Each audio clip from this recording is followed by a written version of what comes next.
وعلى آله وأصحابه وأهل بيته وأزواجه وذرياته أجمعين أما بعد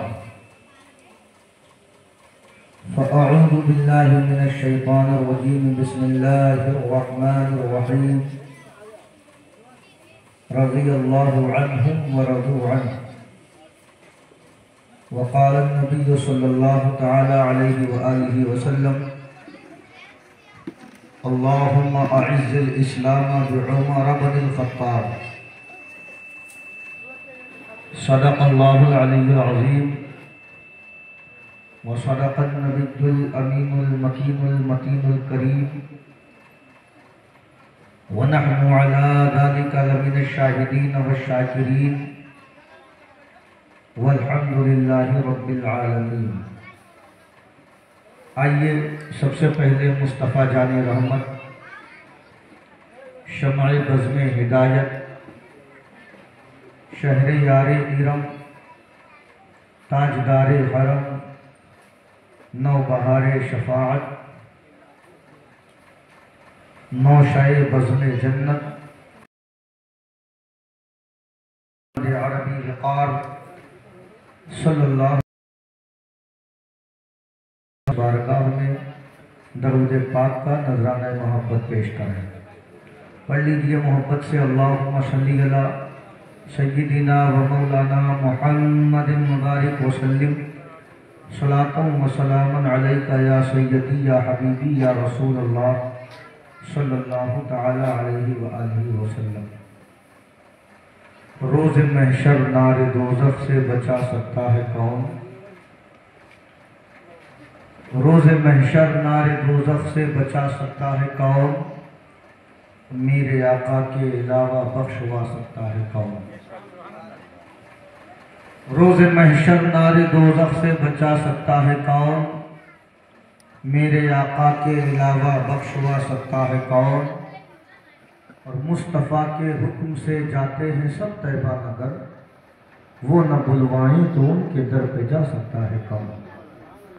مصطفیٰ کے حکم سے جاتے ہیں سب طیبہ نگر، وہ نہ بلوائیں تو ان کے در پہ جا سکتا ہے کون؟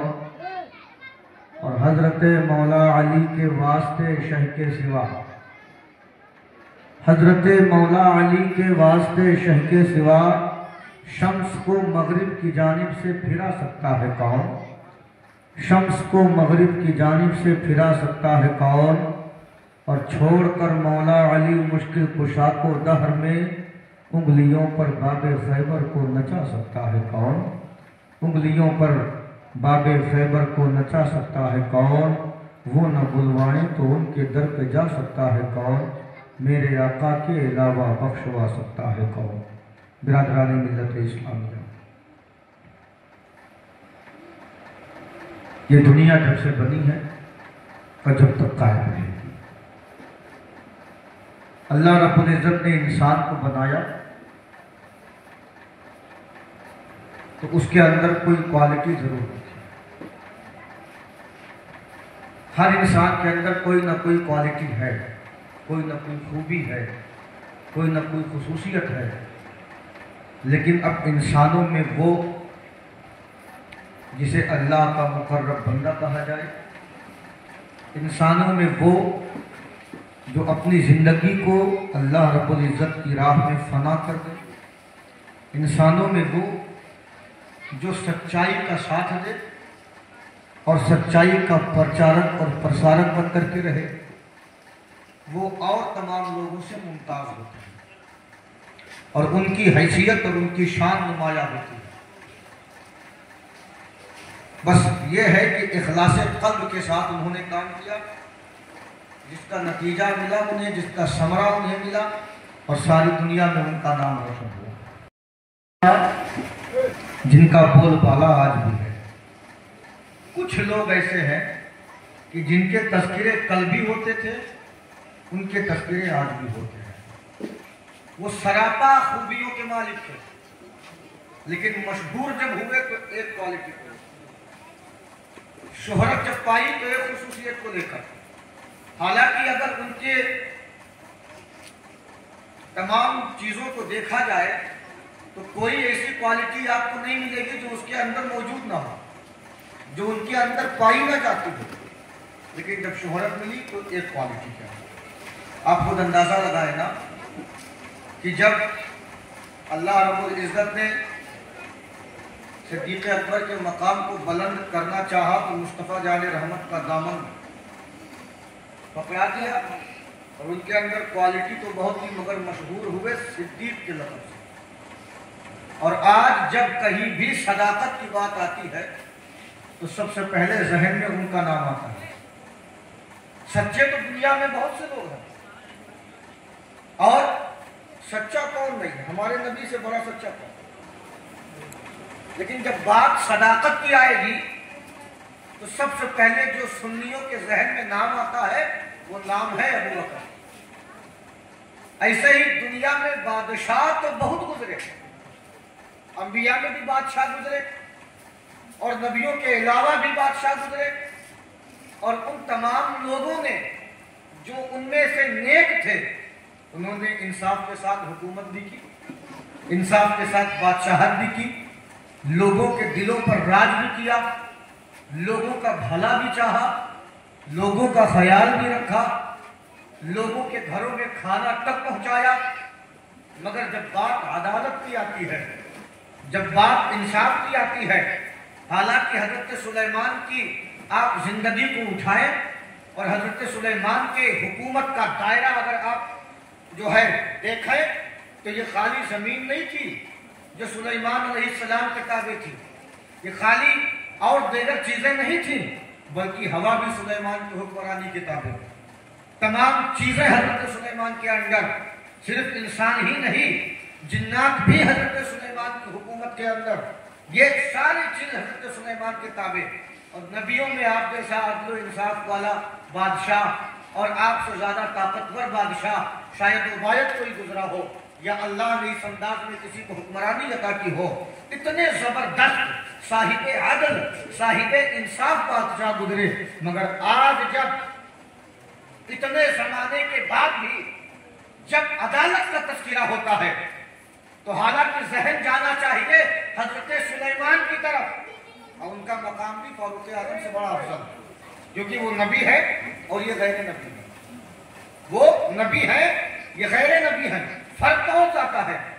لیکن جب عدالت کا تذکرہ ہوتا ہے، جب انصاف کی بات ہوتی ہے، جب عدل کے معاملات سامنے آتے ہیں، تو اگر ہمارے سامنے کوئی انصاف کی بات کرے نا تو ہم کیا کرتے ہیں کہ ہمارے ذہن میں سب سے پہلے نبی کے جانشین، نبی کے خلیفہ، نبی کا صحابی حضرت عمر فاروق کا نام ہمارے ذہن میں سب سے پہلے آتا ہے۔ کیوں؟ وجہ ہے اس کی نا، باپ اچھا ہو تو بیٹا بھی اکثر اچھا ہوتا ہے، دوست اچھا ہو تو اس کا ساتھی بھی اچھا ہوتا ہے، استاد اچھا ہو تو شاگرد بھی اچھا ہوتا ہے، اور جب استاد کوالٹی والا ہو تو وہ شاگرد کو نکھارتا ہے، سنوارتا ہے، سجاتا ہے، بناتا ہے، کامیابی کی دہلیز تک لے کر جاتا ہے اور منزل تک پہنچا کر کے دم لیتا ہے۔ اگر استاد اچھا ہے، وہ کوالٹی والا ہے، وہ پاورفل ہے، اس کے اندر خصوصیت ہے، اس کے اندر ساری چیزیں جمع ہے، تو آپ اس دنیا کا ایک جائزہ لو اور دنیا کی مثال لو کہ جس اسکول کے ٹیچر اچھے ہوتے ہیں اس اسکول کا اسٹوڈنٹ اچھا ہوتا ہے، جس اسکول کے ٹیچروں میں صلاحیت ہوتی ہے تو اس اسکول کا نام روشن ہوتا ہے، اور وہاں اس اسکول سے فارغ ہو کر اور پڑھ کر نکلنے والا بچہ اس ملک کے اطراف و اکناف میں جائے، اس ملک کے گوشے گوشے میں جائے، اس ملک کے کونے کونے میں جائے، تو اس اسکول کا نام چونکہ اس کے ٹیچروں کی وجہ سے اونچا ہوتا ہے، مقام بلند ہوتا ہے، عہدہ زبردست ہوتا ہے، تو پھر کسی اگلے اسکول میں جاتا ہے تو پھر اسے انٹروڈکشن کرانے کی ضرورت پیش نہیں آتی، پھر اسے تعارف کرانے کی ضرورت پیش نہیں آتی، پھر اسے کسی کے سفارشات کی ضرورت نہیں ہوتی، پھر وہ کسی کا سورس لگانے کا محتاج نہیں ہوتا۔ یار کہ دنیا کے استاذ کی بات ہے کہ جب دنیا کا استاذ اچھا ہو، دنیا کا استاذ بہتر ہو، دنیا کا استاذ لائق و فائق ہو، دنیا کا استاذ ایماندار ہو، دنیا کا استاذ کیریکٹر والا ہو، دنیا کا استاذ با کردار ہو، تو اسٹوڈنٹ صاحب کمال ہوتا ہے،